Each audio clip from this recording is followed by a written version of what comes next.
अभी हाल ही में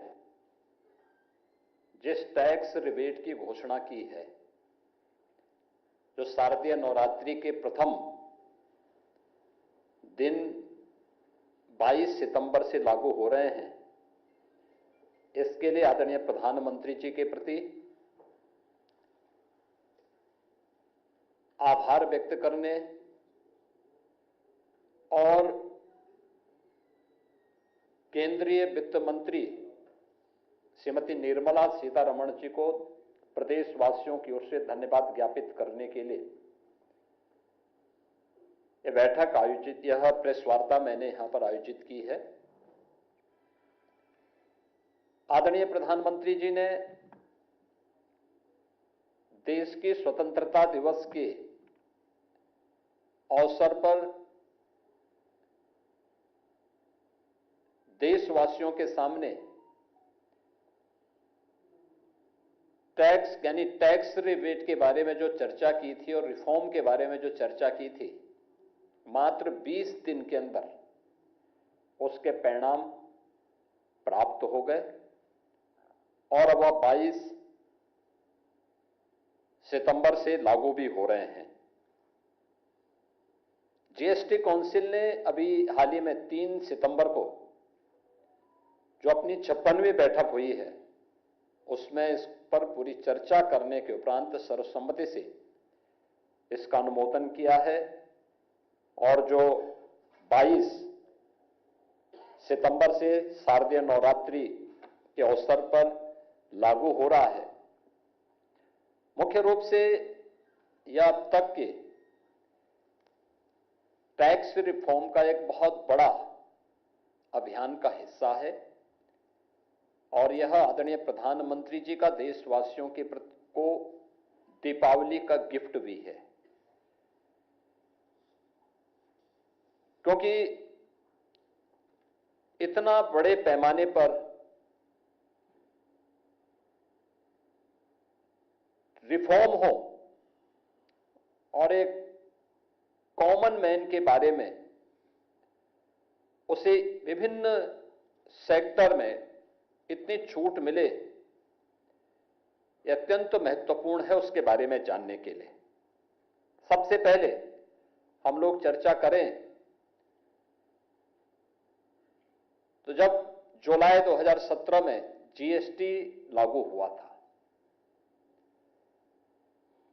जीएसटी के पहले जो अलग अलग टैक्सेस थे, सेस थे, न केवल उद्यमी और एक व्यापारी उसके कारण परेशान होता था, बल्कि आम उपभोक्ता पर भी और एक ईमानदार टैक्स पेयर पर भी इसका व्यापक प्रभाव पड़ता था। अनेक ऐसे क्षेत्र थे जिसमें वैट, सेल टैक्स और अन्य तमाम प्रकार के जो टैक्सेस थे, उनकी जो दर थी वह काफी बड़ी थी। अनेक प्रकार के सेस थे, कोई भी इंटीग्रेटेड फॉर्म टैक्स का नहीं था। जीएसटी ने इन सभी प्रकार के अलग अलग प्रकार के जो सेल टैक्स के थे, वैट के थे या फिर अलग अलग प्रकार के सेस थे, इन सबको इंटीग्रेशन करके और टैक्स रिफॉर्म के लिए जो समय क्रांतिकारी कदम उठाया था, वन नेशन वन टैक्स के आधार पर, परिणाम क्या था कि उस समय टैक्स को जितना सिंप्लीफाई किया गया था, उसका परिणाम था कि बड़े पैमाने पर जीएसटी का रजिस्ट्रेशन बढ़ा और रजिस्ट्रेशन बढ़ने के साथ ही बड़े पैमाने पर देश की जीडीपी में अप्रत्यक्ष कर का योगदान भी होता हुआ दिखाई दिया। 17 के बाद का सबसे बड़ा जो रिफॉर्म टैक्स के क्षेत्र में है, उसमें अगर आप देखेंगे तो जो ये टैक्स में जो रिफॉर्म सामने आया है, अब तक हम देखते थे कि 4 स्तरीय जो 4 लेयर की टैक्स की प्रणाली थी, 5%, 12%, 18% और 28%। इन 4 को अब कम करते हुए 2 श्रेणी टैक्स की रखी गई है, 5% को और 18% को। 12 और 28 के स्लैब को जीएसटी ने समाप्त कर दिया है। हां, कुछ सिन आइटम और लग्जरियस आइटम ऐसी हैं जिनमें 40% का जो जीएसटी है वह बना रहेगा। वह अलग एक व्यवस्था है, लेकिन महत्वपूर्ण है कि अब केवल 5% और 18% का यह टैक्स ही, 2 स्लैब ही जीएसटी की मुख्यतः रहेंगे और जिनके माध्यम से यानी देशवासियों को बहुत बड़ी राहत इसके माध्यम से मिलेगी हर एक स्तर पर। यानी रसोई से लेकर के, एक किसान से लेकर के, घर के निर्माण से लेकर के और बड़े बड़े हाईवे और इंफ्रास्ट्रक्चर के डेवलपमेंट के साथ साथ अपने कारोबार को आगे बढ़ाने वाले उद्यमियों के लिए भी इसका भारी लाभ होने वाला है और इसके माध्यम से लगभग 2 लाख करोड़ रुपए से अधिक का भारत की अर्थव्यवस्था में ग्रोथ होने की संभावना भी है। जनता को जो राहत इस टैक्स से मिलने जा रही है, एक सामान्य गृहस्थ परिवार के लिए, अगर आप देखें, दूध है, दही है, पनीर है, शैंपू है, टूथपेस्ट है, साबुन है, साइकिल और बच्चों से जुड़े हुए सामान, जितनी भी सामग्री है, घरेलू सामान है, इन पर अब केवल 5% या 0 टैक्स होगा। इससे रोजमर्रा के खर्च में जो लोगों की पूंजी है उसमें बचत होगी, लेकिन साथ साथ लोगों की खपत की कैपेसिटी बढ़ेगी, व्यक्ति ज्यादा खरीद सकता है। अन्नदाता किसानों के लिए देखेंगे, ट्रैक्टर, टायर, कीटनाशक, सिंचाई के उपकरण, इन सब पर जो टैक्स है वह घटा करके 5% कर दिया गया है। खेती की लागत को कम करने और ग्रामीण भारत की अर्थव्यवस्था को सुदृढ़ करने में इससे काफी बड़ी मदद मिलेगी। स्वास्थ्य के क्षेत्र में हम देखेंगे तो व्यक्तिगत जीवन और स्वास्थ्य बीमा से जुड़ी हुई जीएसटी को पूरी तरह समाप्त कर दिया गया। दवाइयों, ऑक्सीजन और जांच किट पर कर में कटौती की गई है, जिससे इलाज सस्ता हो सके और एक सामान्य नागरिक राहत प्राप्त कर सके। वाहनों की खरीद फरोख्त में भी गाड़ियों और बाइक पर यानी 4 व्हीलर और 2 व्हीलर पर 28% से जीएसटी की दर को घटा करके 18% किया गया है, यानी 10% की कटौती। ये चीजें दिखती हैं कि एक सामान्य नागरिक भी वाहन खरीदने की सामर्थ्य रख सकता है और इसका लाभ उसे मिलेगा। स्वाभाविक रूप से प्रोडक्शन होगा, एम्प्लॉयमेंट नए जनरेट होंगे, नए रोजगार के अवसर सृजित होंगे। नोटबुक यानी शिक्षा के क्षेत्र में देखेंगे, नोटबुक, पेंसिल और जो नक्शे हैं, अन्य जो शिक्षण सामग्रियां हैं, इनमें भी काफी छूट दी गई है। ये कोई इसमें टैक्स नहीं लगेगा। हां, लग्जरी जो आइटम है, तंबाकू है, पान मसाला है, कैसीनो है, इन सब पर 40% तक का टैक्स लगाया गया है। व्यापार में आसानी करने के लिए टैक्स रजिस्ट्रेशन के लिए उसको ऑटो मोड पर किया गया है, ऑटो अप्रूव करने की व्यवस्था दी गई है, उसे रिफंड करने की सुविधा भी उसमें दी गई है। रिस्क आधारित कंप्लायंस से जो भी अन्य सुविधाएं हो सकती हैं, श्रम सुधार यानी लेबर रिफॉर्म के लिए, अन्य चीजों के लिए भी काफी इसमें सुविधाएं इसके माध्यम से देने का प्रयास हुआ है। जीएसटी आने के पहले और जीएसटी आने के बाद भारत की अर्थव्यवस्था के बारे में जो मैं कह रहा था कि अकेले 2024-25 में देश ने 22,80,000 करोड़ का जीएसटी संग्रह किया है। अगर आप इसे 2017 के पहले देखेंगे, ये केवल 7 लाख करोड़ के आसपास हुआ करता था। अकेले इस वर्ष अप्रैल से अगस्त तक यानी 5 महीनों में जीएसटी संग्रह 10 लाख करोड़ रुपए से अधिक का हुआ है, जो गत वर्ष के जीएसटी संग्रह करने से 10% तक अधिक है।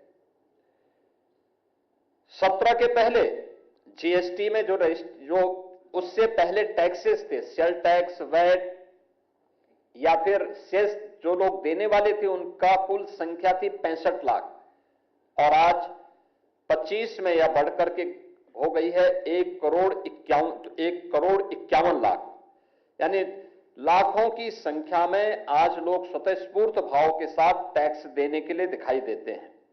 और जो टैक्स की इस छूट का परिणाम क्या है, यानी 4 की बजाय 2 स्लैब देने का परिणाम क्या है? सामान्य घरेलू उपभोक्ता वस्तुओं की खपत बढ़ेगी, मार्केट में लोगों का विश्वास होगा, प्रोडक्शन ज्यादा होगा और इससे एम्प्लॉयमेंट को भी आगे बढ़ाने में मदद मिलेगी। देश की जीडीपी में इसका व्यापक प्रभाव पड़ेगा। अनुमान है 0.2% से लेकर जो 0.3% तक की जीडीपी में इस रिफॉर्म के कारण बढ़ोतरी होने की संभावना रहेगी। यानी जीवन आसान तो व्यापार में भी आसान, और जब भी व्यापार में आसान होगा तो स्वाभाविक रूप से मार्केट में खुशहाली होगी और मार्केट की खुशहाली एम्प्लॉयमेंट को भी जनरेट करेगी, साथ साथ अर्थव्यवस्था को भी वह मजबूती प्रदान करेगी। हम लोग मुख्य रूप से इस बात को देखते हैं, जो मैंने पहले भी कहा, जीएसटी लागू होने के पहले 17 अलग अलग प्रकार के कर थे, 13 सेस थे। केंद्रीय उत्पाद शुल्क था, सेवा कर था, मूल्यवर्धित कर यानी वैट था, सीएसटी था, अन्य मनोरंजन कर थे और भी तमाम प्रकार के कर थे, प्रवेश कर थे और भी तमाम प्रकार के कर उसमें लागू होते थे। और कोई भी ऐसी व्यवस्था नहीं थी कि जो पूरे देश को एक कर के अधीन जोड़ करके व्यापारी के लिए भी और एक आम उपभोक्ता के लिए भी आसान कर सके। जीएसटी ने पूरे देश को वन नेशन वन टैक्स के आधार पर, आप देखते होंगे आज माल की आवाजाही आसानी से देश के एक कोने से दूसरे कोने पर आसानी से हो सकती है। लॉजिस्टिक और अधिक और कुशल ढंग से हम लोग लागत को कम करके पहुंचा सकते हैं। बार बार टैक्स नहीं लगता, जीएसटी में वन टाइम टैक्स है, एक बार टैक्स लगेगा, बार बार नहीं लगेगा। और अगर कोई व्यक्ति किससे 2 बार लिया गया है तो रिफंड भी उतनी जल्दी हो रहा है। यह आजादी के बाद में जीएसटी टैक्स रिफॉर्म के क्षेत्र में यह फेडरल स्ट्रक्चर का एक बेहतरीन मॉडल है।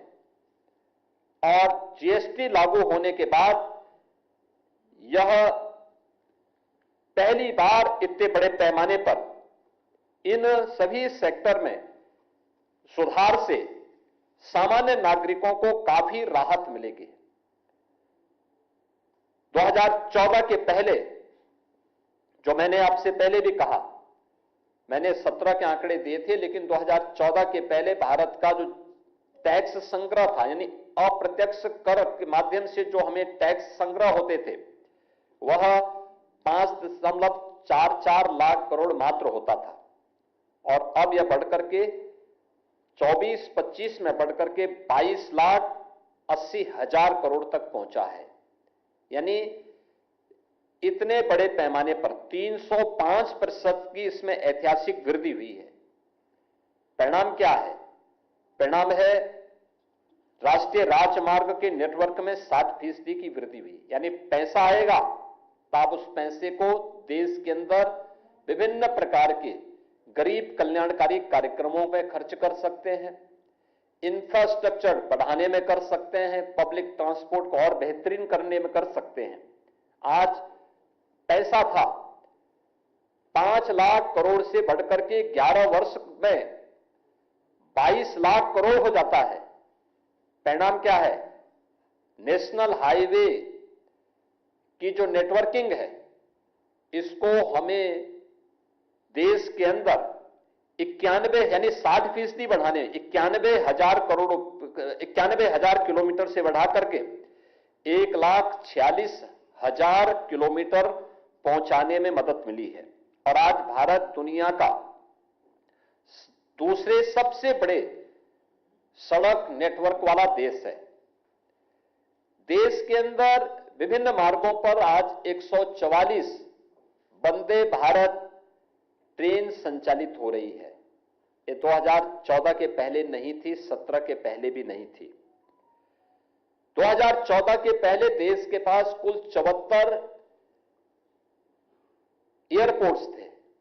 आज इनकी संख्या बढ़कर के 160 हुई है। आप अनुमान करिए, पैसा है तो उस पैसे को कैसे हम एयर कनेक्टिविटी को बेहतर करने के लिए उसके इंफ्रास्ट्रक्चर को डेवलप करने में खर्च करने हैं। मेट्रो 2014 के पहले केवल 248 किलोमीटर का था, आज वह देश के अंदर 1013 किलोमीटर से अधिक का आपके भारत के पास मेट्रो नेटवर्किंग है। डिफेंस मैन्युफैक्चरिंग में 2014 में केवल 46,000 करोड़ रुपए का डिफेंस मैन्युफैक्चरिंग भारत के अंदर होता था। आज वह बढ़कर के अगर हम देखते हैं कि अकेले 23-24 के अंदर हम देखेंगे तो यह 1,27,000 करोड़ का हुआ है। और इस दौरान यूपी के अंदर भी तमाम डिफेंस मैन्युफैक्चरिंग कॉरिडोर से जुड़े हुए जो उद्यम हैं, इन्होंने यहां पे अपने प्रोडक्शन शुरू कर दिए हैं। 686 करोड़ रुपए का हम केवल देश के अंदर जो रक्षा निर्यात था, हमारा जो एक्सपोर्ट था डिफेंस के सेक्टर में, केवल 686 करोड़ का था 14 के पहले। और 24-25 में यह बढ़कर के 23,600 करोड़ रुपए से अधिक का हुआ है। आज देश के अंदर डिफेंस मैन्युफैक्चरिंग कॉरिडोर में भारत आत्मनिर्भरता के लक्ष्य को प्राप्त करने की दिशा में तेजी के साथ आगे बढ़ा है। आपने अभी हाल ही में ऑपरेशन सिंदूर के अंदर आकाश मिसाइल को, ब्रह्मोस मिसाइल को और भारत की ड्रोन टेक्नोलॉजी को दुनिया ने उसके लोहे को माना है। गरीब कल्याणकारी योजनाओं की जब हम बात करते हैं, 2014 के पहले हम देखते हैं कि केवल 7,000 करोड़ रुपए की डीबीटी होती थी। आज यह देश के अंदर हम देखते हैं तो 24-25 में ही 6,83,000 करोड़ रुपए का डीबीटी के माध्यम से सीधे एक गरीब के खाते में पैसे सीधे भेजे गए। यानी 90 गुना अधिक इसमें वृद्धि हुई है। और बहुआयामी गरीबी में भारत की स्थिति आप देखेंगे तो 2013-14 की तुलना में 2024-25 में भारत ने 25 करोड़ लोगों को गरीबी रेखा से ऊपर उठाने में मदद की है। इस दौरान पैसा था तो गरीब कल्याणकारी योजनाओं का लाभ किस रूप में प्राप्त हुआ है? प्रधानमंत्री आवास योजना ग्रामीण और शहरी में 4 करोड़ लोगों को इस योजना का लाभ दिया गया। 4 करोड़ परिवारों के पास एक एक आवास उपलब्ध करवाए गए। प्रधानमंत्री गरीब कल्याण अन्न योजना में 80 करोड़ लोगों को 2020 से लगातार फ्री में राशन की सुविधा का लाभ दिया जा रहा है। अटल पेंशन योजना में 7 करोड़ 33 लाख लोगों को इसके माध्यम से उन्हें रजिस्ट्रेशन प्रदान किया गया है। और सामाजिक सुरक्षा यानी अगर आप देखेंगे आयुष्मान भारत में देश की एक बड़ी आबादी इससे लाभान्वित हो रही है। यानी गरीब कवरेज जो भारत के अंदर है, एक दशक में इसका जो सोशल सिक्योरिटी का दायरा है 19% से बढ़कर के 64-65% तक पहुंचा है। यानी पैसा था, उसका लाभ किस सेक्टर में प्राप्त हुआ है। अब ये जो टैक्स रिफॉर्म हुए हैं और जो प्रधानमंत्री जी ने दीपावली का उपहार दिया है, उत्तर प्रदेश देश की आबादी का सबसे बड़ा राज्य है, तो स्वाभाविक रूप से इसका सर्वाधिक लाभ उत्तर प्रदेश को प्राप्त होगा, क्योंकि जीएसटी यह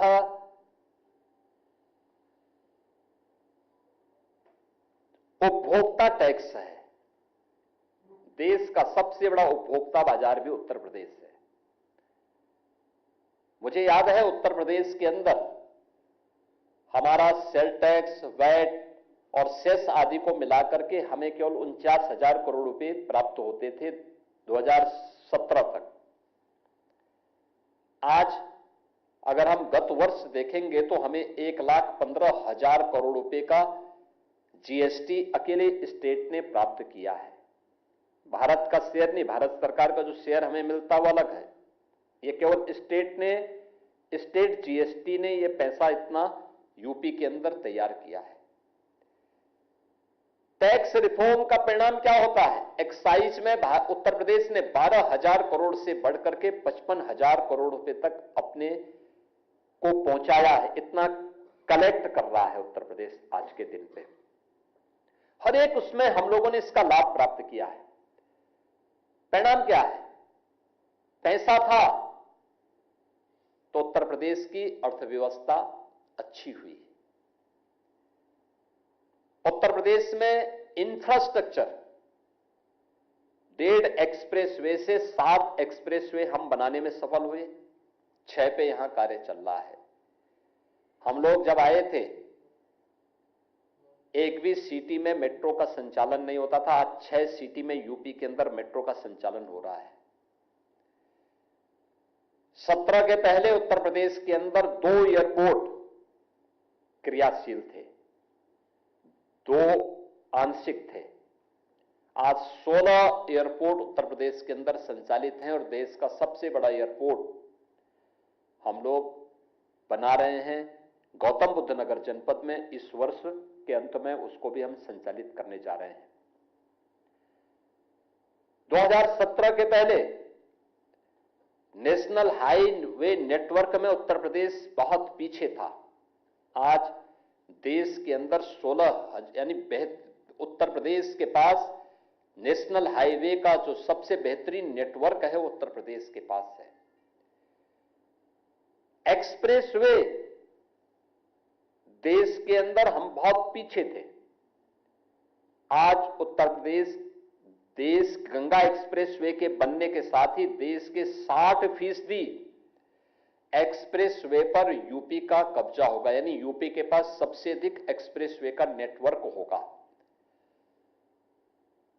ये जितने भी गरीब कल्याणकारी योजनाएं देश के अंदर लागू हुई हैं, स्वाभाविक रूप से केंद्र और राज्य सरकार का इसमें योगदान होता है। पिछले 8 वर्ष के अंदर हमने अपने वित्तीय प्रबंधन को बेहतरीन करके रखा। जो भारत के सरकार के द्वारा एफआरबीएम की लिमिट रखी गई थी, उत्तर प्रदेश उसके अधीन रह करके सबसे बड़ी आबादी का राज्य है, सबसे तेजी के साथ अपनी अर्थव्यवस्था को आगे बढ़ाने वाले राज्य के रूप में आगे बढ़ा। बीमारू राज्य से उभर करके अनलिमिटेड पोटेंशियल के माध्यम से देश के ग्रोथ इंजन के रूप में अपने आप को स्थापित करने में सफल हुआ और भारत की गरीब कल्याणकारी योजनाओं का सर्वाधिक लाभ उत्तर प्रदेश के नागरिकों को प्राप्त हुआ, हर एक सेक्टर में प्राप्त हुआ। तो स्वाभाविक रूप से उपभोक्ता वस्तुओं में आप देखेंगे जो 0 और 5% तक टैक्स की स्लैब को रखा गया है। सबसे बड़ी आबादी का राज्य है तो सर्वाधिक लाभ उत्तर प्रदेश वासियों को प्राप्त होगा। देश के अंदर सबसे ज्यादा किसान हमारे पास हैं, 3 करोड़ किसान फैमिली है। तो किसानों के लिए और उनकी सिंचाई के लिए जो भी उपकरण होंगे, ट्रैक्टर से लेकर के और सिंचाई से जुड़ी हुई पाइप तक, इन सब में टैक्स के स्लैब में व्यापक परिवर्तन होने और छूट मिलने का परिणाम क्या होगा? किसान की क्रय शक्ति बढ़ेगी, खेती की लागत कम होगी, उत्पादन ज्यादा बढ़ाने में उसको मदद मिलेगी, इसका लाभ भी किसान को होगा। कुछ चीजें हैं जिसमें लाभ उत्तर प्रदेश को और भी तरीके से प्राप्त होने वाला है, जैसे मेंथाल की खेती यानी पिपरामेंट की खेती उत्तर प्रदेश देश के अंदर करता है। हमारे सामने चैलेंज हुआ था, सर्वाधिक उत्तर प्रदेश का किसान इसमें करता है। और पिपरामेंट में उत्तर प्रदेश के अन्नदाता किसानों के सामने और यहां के उद्यमियों के सामने चैलेंज क्या हुआ था? इसमें सिंथेटिक पिपरामेंट आ गया था और वे प्रतिस्पर्धा नहीं कर पा रहे थे। हम आभारी हैं कि उत्तर प्रदेश में अब ऑर्गेनिक रूप से बनने वाला जो मेंथाल है, इस पर टैक्स का रेट होगा 5% और सिंथेटिक तरीके से जो पिपरामेंट यानी मेंथॉल बनता है उस पर 18%। स्वाभाविक रूप से ऑर्गेनिक प्रोडक्ट की मांग बढ़ेगी, उन्हें एक्सपोर्ट मार्केट के साथ साथ एक्सपोर्ट में भी उसे पहुंचाने में मदद मिलेगी। उत्तर प्रदेश में फुटवेयर, आगरा और कानपुर उसका हब है।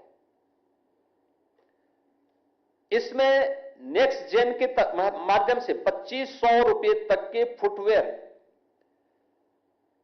इसकी दर को कम करते हुए 5% किया गया है।